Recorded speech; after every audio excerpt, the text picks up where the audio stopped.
A paz e a misericórdia, amados. Vamos falar de um assunto interessante agora. Um assunto que todos aqueles que querem verdadeiramente aceitar a Jesus falam, tudo bem, eu quero, mas e agora? De que forma eu vou chegar ao Senhor? De que forma? Quais são os passos importantes para que eu entenda e faça da forma correta para chegar a Cristo e aprender mais e mais dele? Tudo isso você encontra na palavra do Senhor, em especial no Novo Testamento. Mas vamos de uma forma resumida para você entender o que é prioridade, ok? Apenas para definir o que é prioridade. Você vai ler a Bíblia e o Senhor vai falar com você e deixar claro para você quais são as suas necessidades, ok? Vamos entender agora no livro de Atos, capítulo 3, versículo 19, ok? Arrependei-vos, pois, e convertei-vos para que sejam apagados os vossos pecados e venham assim os tempos do refrigério na presença do Senhor. Oh, glória a Deus por esse versículo, gente, que lindo! Arrependei-vos. Mas afinal, o que é arrependimento? De que forma me arrependo? Como vou me arrepender verdadeiramente? Primeira coisa que eu deve pedir, amado, jamais. Entenda claramente uma coisa. Reconheça o seu estado de pecador. Tudo começa aí. Reconheça o seu estado de pecador. Reconheça o estado de inimigo de Deus. De alguém que prefere as coisas do mundo do que as coisas do Senhor. Admita quem você é e os pecados que você teve na sua vida e os confesse para Deus. No seu quarto, isolado de tudo e de todos. Não se preocupe com fazer publicamente. Não, confesse para Deus. Todo pecado confessado, ele perde poder sobre você. Não tenha segredos com Deus, Ele sabe de tudo. É você que precisa confessar, não é Ele que precisa saber, porque na verdade Ele já sabe. A necessidade de confessar é totalmente sua. Entenda isso claramente. Então reconheça o seu estado de pecado. E vou dizer para você porque dou ênfase nisso. É comum muitas pessoas simplesmente afirmarem que o diabo me fez fazer isso, o diabo me fez fazer aquilo, o diabo isso, o diabo aquilo. Elas começam a colocar a culpa de todos os seus pecados no diabo. Ah, o diabo quer acabar com o meu casamento, o diabo quer acabar com aquilo, o diabo fez eu ser mandado embora do meu emprego, essas coisas todas. Perceba o seguinte, amados, é importante que você entenda isso. O diabo ele é um garçom e ele tem uma bandeja chamada pecados, e ele carrega ela para lá e para cá. Mas é a sua mão que estende e pega o pecado. É a sua mão que estende e necessita do pecado. Você quer dizer isso durante a sua vida. Eu fui pecador, bem sei disso. Eu não posso culpar o diabo pelos meus erros, pelas minhas atitudes. Por que isso é importante você entender, amados? Os religiosos insistem em colocar a culpa de absolutamente tudo no diabo. Eu não estou aqui defendendo o diabo, longe de mim. Ele é mau, ele é pura maldade. Ele é mau, cruel, insano. Não tenha dúvida em relação a isso. E além disso, ele é o maior idiota da história, porque se voltou contra o Todo-Poderoso. Só um homem muito burro faria isso. Mas isso não é a questão em si. O que eu quero que você entenda, e é necessário que você entenda isso, é que você não pode se arrepender pelo erro de outra pessoa. Não fui eu que errei, foi o diabo, logo eu não me arrependo disso. Não é mesmo? Aí é que está. Se você reconhecer o seu estado deplorável de pecador, o seu estado de pessoa com passaporte comprado e carimbado para ir para o inferno, é importante você entender isso claramente. Por quê? Vamos analisar o seguinte. Isso leva ao arrependimento. Uma vez que leve ao seu arrependimento, uma vez que você verdadeiramente se arrependa, é importante lembrar o seguinte. Olha que bacana. Você vai entender que Deus é o máximo. Entendeu? Que Deus verdadeiramente vai ensinar e instruir você nos primeiros passos que você tem a ter. Porque o arrependimento leva você a Cristo. Leva você a uma entrega verdadeira e genuína a Jesus. Você vai se entregar verdadeiramente a Ele. Sabe? Se entregar, irmão. Confiar. Deixar os seus caminhos por conta do Senhor. Ele irá te guiar como um pastor guia um rebanho de ovelhas. Isso é aceitar Jesus como seu Senhor e Salvador. E é importante que você faça isso. Eu quero entender o seguinte, amados. Eu gostaria que você entendesse. Que essa entrega ela envolve o quê? Aceitar o Senhor Jesus e o batismo, que é o nascer das águas. Você nasce de novo e se liberta de todos os seus pecados. Olha que bonito esse texto. Olha só o que ele diz. Olha só. Convertei-vos. Assim que você se arrepende, você se converte. Conversão, amado, não é o que o pessoal hoje faz. Eles vão indo numa avenida reta, você numa picape com carroceria. Tá dirigindo. Aí você para, põe Jesus na carroceria e continua indo. Não. A palavra conversão, qualquer pessoa habilitada sabe verdadeiramente que conversão é você deixar de ir numa direção e voltar em outra, oposta. Compreende? Ir numa direção totalmente oposta àquela que você tinha anteriormente. Até porque Jesus não é acessório. Você não o coloca na carroceria e segue viagem. É impossível fazer isso. Você pode se iludir, acreditar que está fazendo, mas não. Primeira coisa, quando você encontra Cristo de verdade, todos os seus planos mudam. Todos os planos seus mudam. Quer ver um exemplo? Saulo estava indo matar os cristãos. encontrou com Cristo no caminho de Samaria, ficou cego por 3 dias e os planos dele mudou. Não mudou? Ele continuou indo matar os cristãos? Ele continuou com o cargo e a patente que ele possuía? Você percebe a vida de Paulo como ela muda assim de forma sobrenatural? Procure saber sobre a vida de Paulo. É Saulo e depois Paulo. É o mesmo homem. Saulo antes de encontrar com Cristo e Paulo logo após encontrar, que significa o pequeno. É, um homem que escreveu praticamente 2/3 do Novo Testamento, entende? Um homem sensacional, que Deus usou ele grandemente. Sabe, a graça que habitava em Paulo era uma graça indizível, incomensurável. E ela pode habitar em qualquer um de nós, porque o Deus é o mesmo, amados. O Deus é exatamente o mesmo. Então, assim que você encontrou com Cristo, você se batiza e vai para as águas. Nas águas.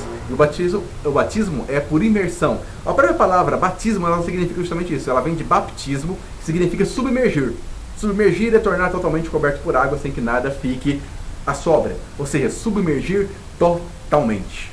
Esse é o verdadeiro batismo. A própria palavra se explica, não há necessidade de alguém querer explicar. Algumas pessoas querem ocupar outros batismos, como por aspersão, por exemplo. Mas a palavra batismo em si significa exatamente essa. Os que defendem aspersão têm uma pergunta simples para aqueles que acreditam no batismo por aspersão. Deus batizou os povos que estavam saindo do Egito por aspersão. É verdade, foi batizado, concordo. Mas, amados, era Deus. Existia muralhas de água do lado dos dois. Então não era um pincelzinho tacando água, não. Era uma muralha de água de um lado, uma muralha do outro, que variava em profundidade aí, no mínimo de 5 a 300, 400 metros de pura água. Entendeu? Imagina a energia que abriu isso. Imagina a neblina que ficou naquele lugar. Agora, se comparar aquele momento ali com um pincelzinho tacando água, fala sério, né, irmãos? Vamos lá. Ok, vamos continuar. Regeneração. Logo depois, o significado claro de que você verdadeiramente está com Cristo, você se regenera, você é regenerado pelo Espírito Santo. Ele começa a moldar você. Aquilo que te dava prazer antes não dá mais prazer.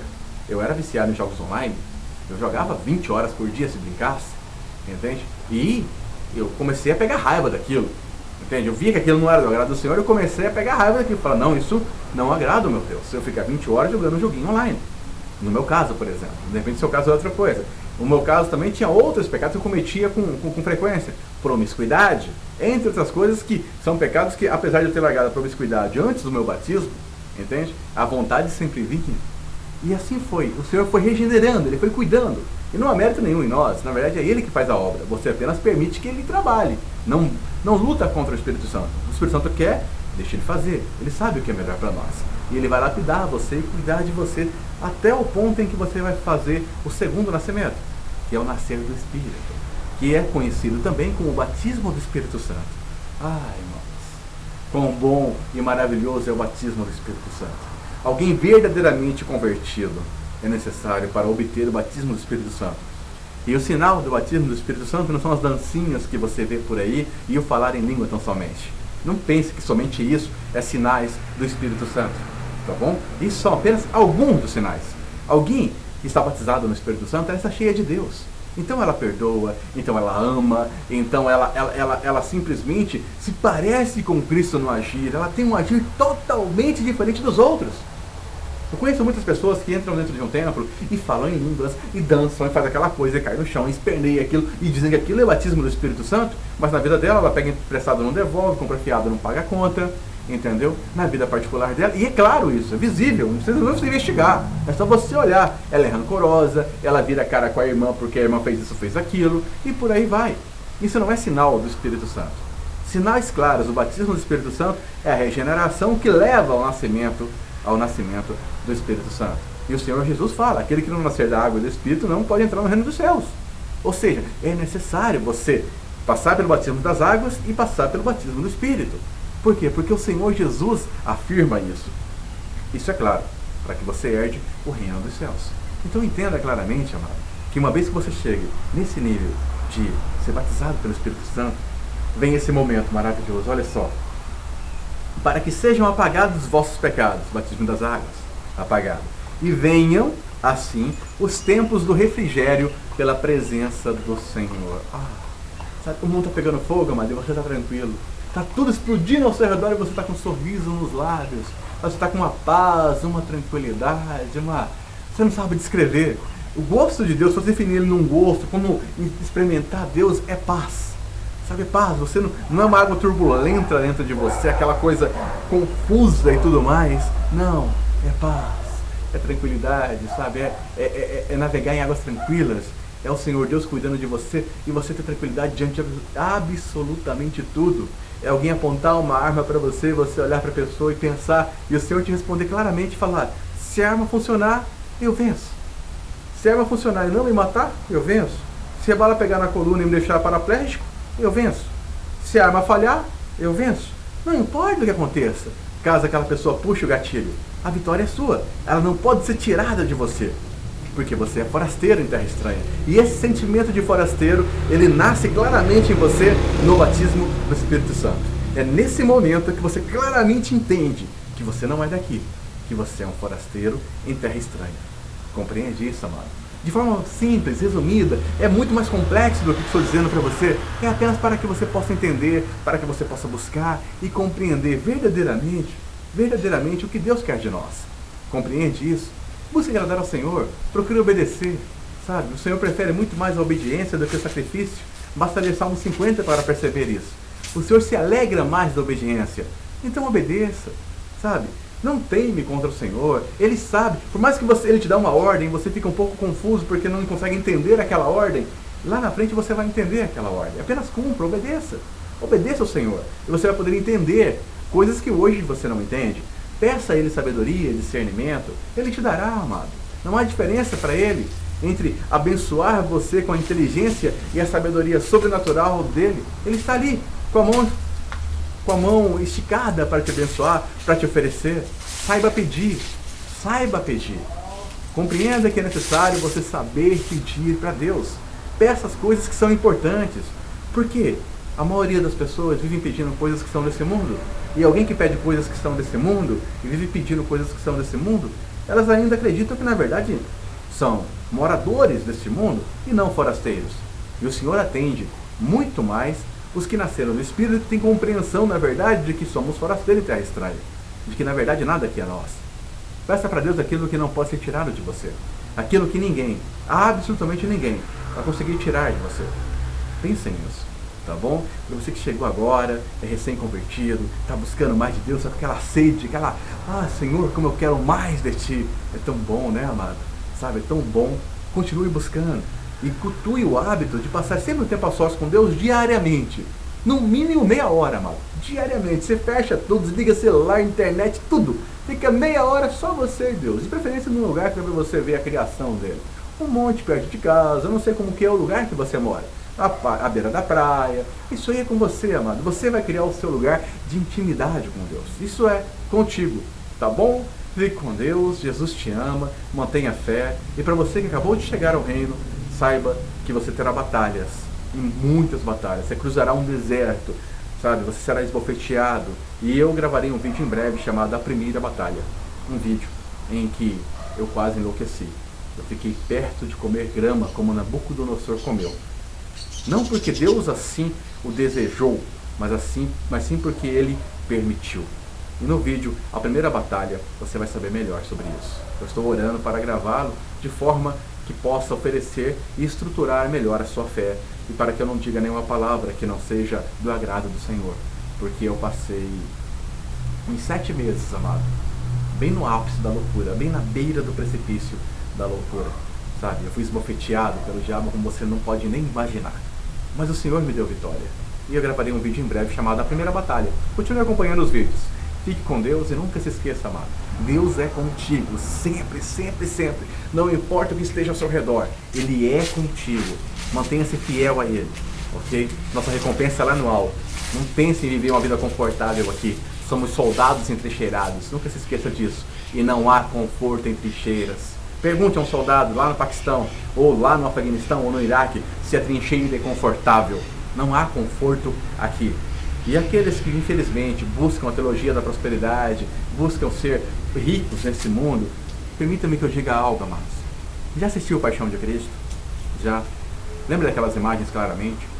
Você acredita que o Senhor Jesus passou por tudo aquilo para que você tenha um carro confortável, uma casa com piscina, tenha um bom emprego? Se você acredita nisso, amado, Você é o mais egoísta de todos os homens. Se você acredita que Cristo veio até a terra, passou pelo que passou, foi humilhado, cuspido, açoitado, socado, crucificado, zombado e tudo mais, e você vem me dizer que ele passou por tudo aquilo para você ter conforto nesse lugar maldito, para você poder ter uma casa com piscina, para você poder ter um carro 0 km, um bom emprego, você é o mais egoísta dos homens. Então reveja os seus conceitos e não trilhe esse caminho. Não trilhe, amado. Converta-se dos seus caminhos e busque o Senhor. Pare de ser egoísta e pensar em si mesmo. Não aceite esse tipo de teologia, amado. Não aceite esse tipo de direção. O Senhor Jesus não sofreu o que sofreu aqui nesse lugar para que eu tenha carro, para que eu tenha uma casa com piscina, para que eu tenha conforto, roupas de marca e essas porcariadas todas que o mundo oferece. Tenham muito cuidado com isso. Não peguem esse caminho. Não peguem. Porque você está sendo avisado. Eu, como ataleia do Senhor, o que faço é isso, é avisar. E se amanhã o seu sangue for ceifado, acredite, nas minhas mãos estão limpas. Seu sangue não está nela. Agora, se você insistir em continuar acreditando que Jesus passou pelo que passou para que você tenha conforto nesse lugar, você não nasceu de Deus, amado. É melhor repensar os seus conceitos. Fique com Deus, Jesus te ama e até o próximo vídeo. Nunca se esqueça, viu? Jesus é contigo, amado. E quando seu cérebro tentar pregar peças em você, recorra rapidamente a Isaías 41:10. Eu creio que eu tenha sido o homem que mais leu esse versículo na vida. Eu li esse versículo umas 20 vezes por dia durante o meu tempo de quase loucura. Fique com Deus e até o próximo vídeo, que será a primeira batalha. Não será gravado hoje, mas em breve estará à disposição. Fique com Deus, Jesus te ama, mantenha a fé, amado. Falta pouco, graças a Deus.